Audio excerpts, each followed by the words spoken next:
Our final speaker today is Erin Vigneau-Dimick. She's the collections manager at the University Museum here at SIUE. She's a past lecturer in the Department of Art and Design. She was responsible for preservation of and access of the university's extensive collections, and including the Sullivan Ornament collection. Yesterday I had a chance, along with Ward Miller, to see the collection. It's amazing, the breadth of that. It's a world of art in a building.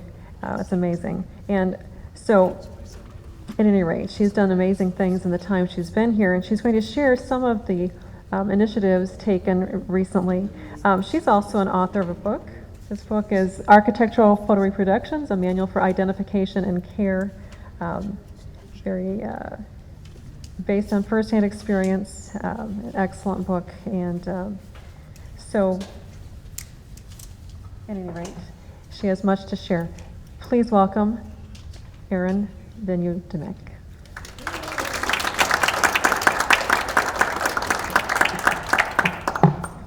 Thank you. I have notes. Hopefully this won't, it's not too long, but you know, on the behalf of the museum, who's been involved with Therese, involved with the Edwardsville Art Center, we're really involved in creating partnerships for our collections, for our programming. I'm hoping to be fairly brief here. I come here, I'm not a historian. I cannot answer questions about Sullivan.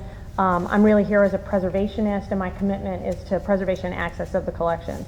So I start first with some familiar figures here, you know, because Nickel and Randall's friendship and acquaintance and their passion for these materials brought the Sullivan collection to us. People have thrown around a couple of different dates. I was working with the archive this week and found the purchase order to Richard Nickel for that $12,000, 1966.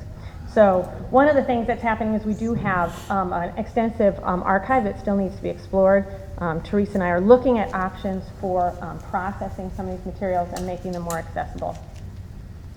You know, everything we see here, we've talked a little bit about the changes, but this original photograph of the collection here and how it was first installed, you know, without the interpretive panels, I think really that's, you know, some of the progress that has been made over the last 50 years. Pretty important to bring in the photographs that John talked about and accurate labeling and stuff like that. The library's been very active in the digitization. One thing I want to say about that too is there's this discussion where you say, well, we digitized the collection. In actuality, what the library has digitized are the 80 items that are here on display.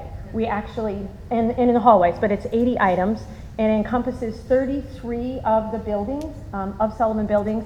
In our collection, we actually own thousands of objects, some of them assemblies for sure, but what we have is representative of 48 buildings. So we're looking at a percentage. Every time we see this and we see how much is digitized, we're really talking about a percentage of a much larger collection that we have still a lot of work to do. And one of the things to talk about in terms of work, here's this photograph again of Richard Nickel at the Navy Pier with the Schiller fragments. And this is the problem that Nickel ran into, and which we see over and over again here, is the volume, the scale, the weight of what it is that we own and we manage.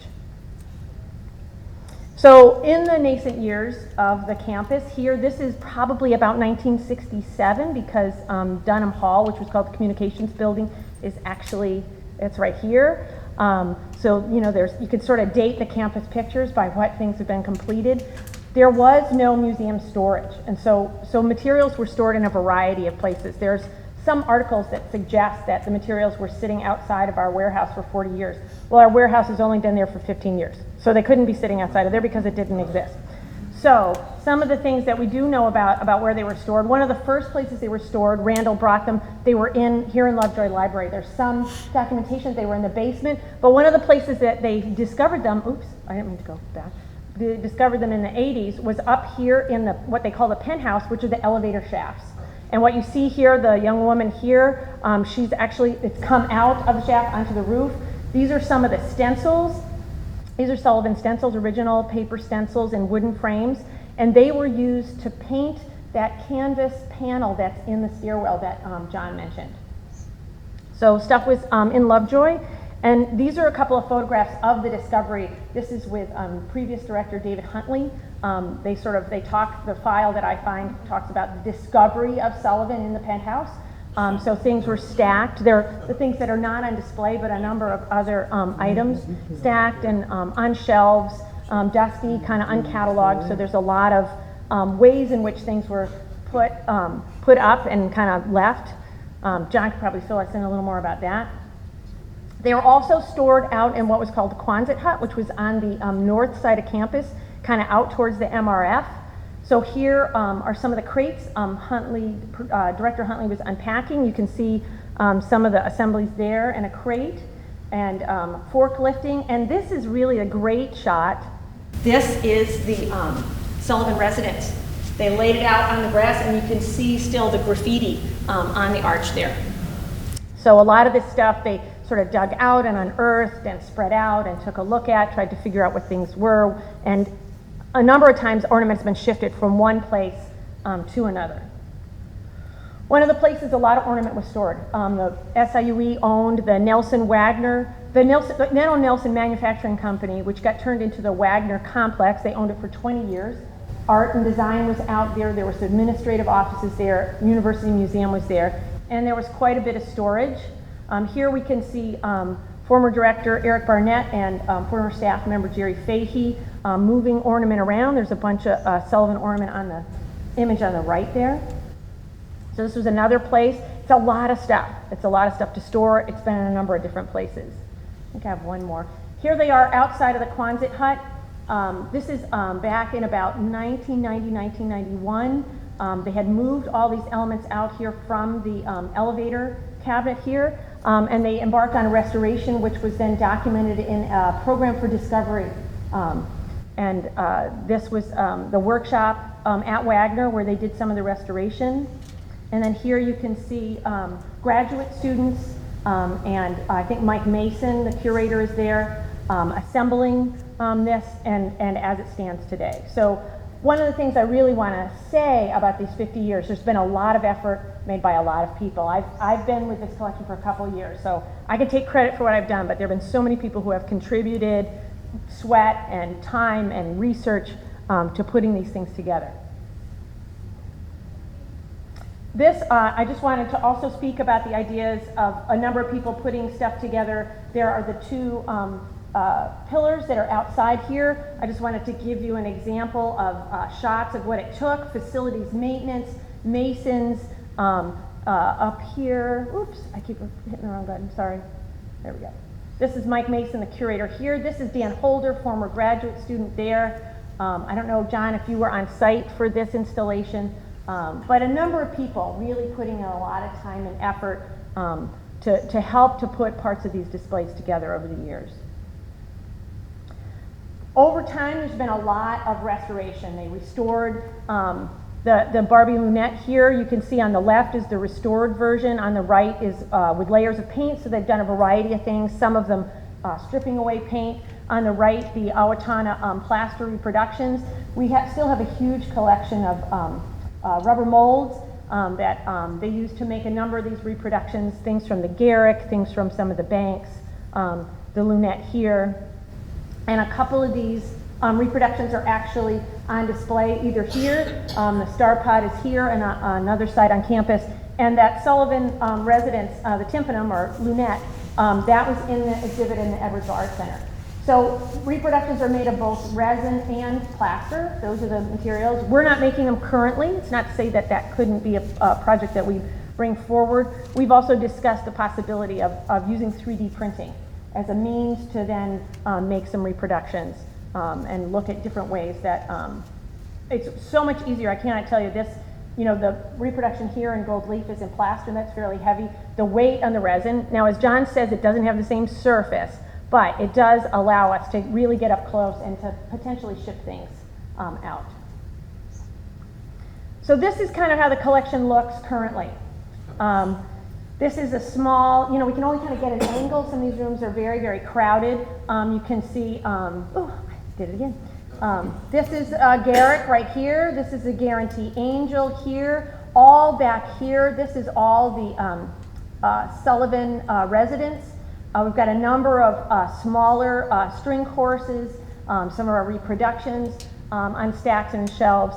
But one of the biggest issues that we had with the quantity of material that we have was this. When I arrived in 2014, this is outside of our warehouse. We have an 11,000 square foot climate controlled warehouse, which houses not only Sullivan, but also approximately 60,000 other art and ethnographic objects.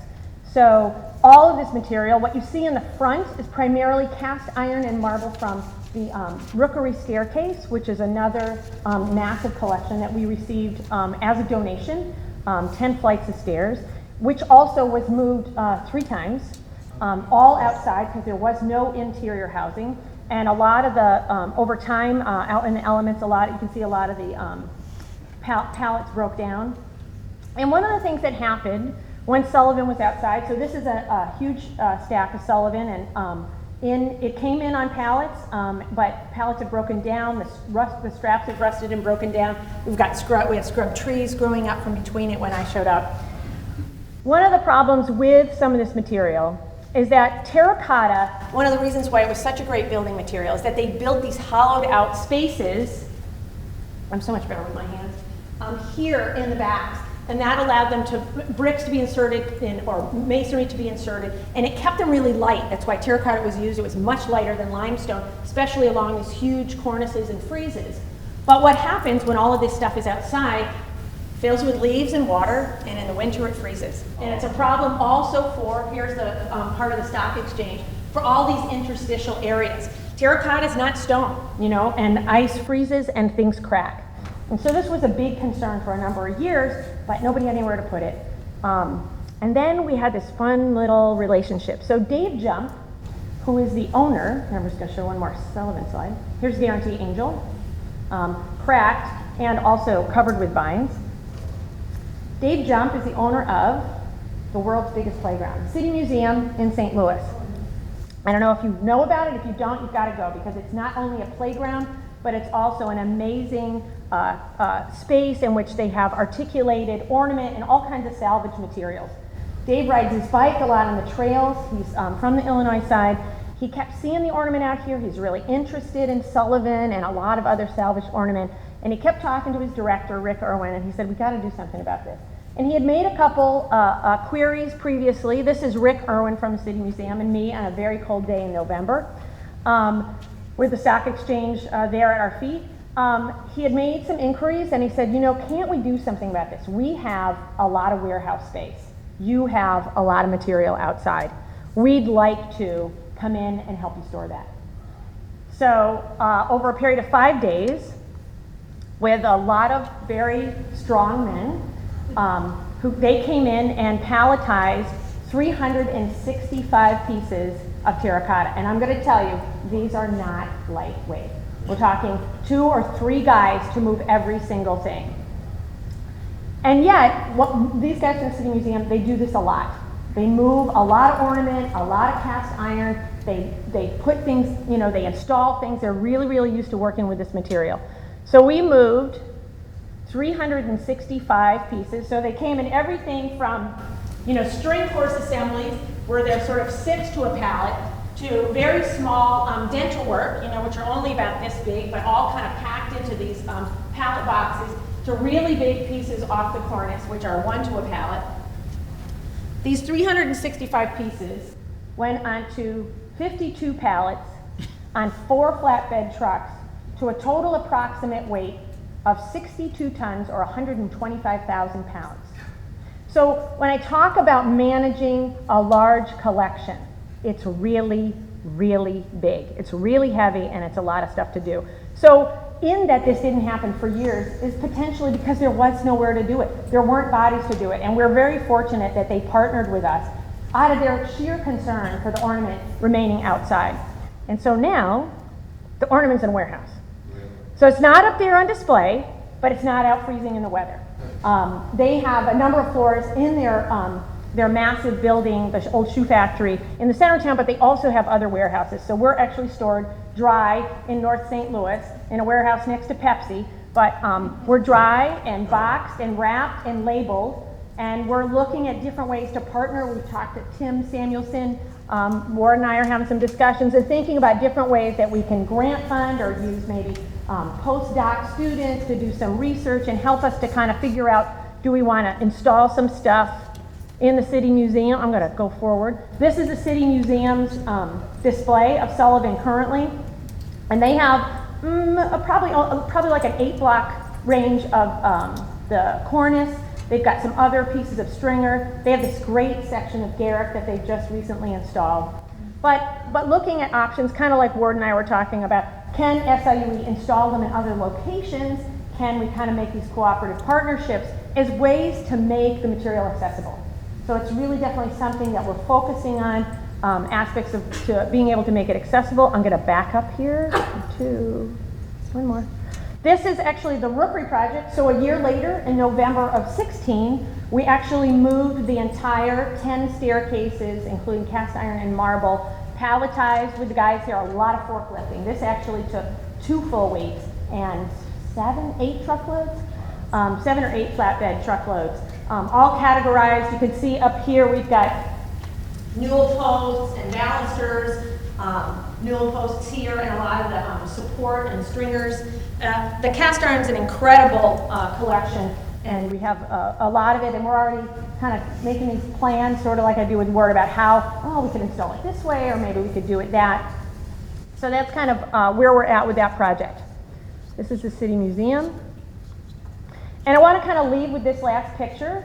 I'm going to say a few more things here. So here's Richard Nickel, and he's here with some of the ornaments that are actually here in the collection. So this is him with the ornaments before they were donated to us, and not donated, bought by us in 1966.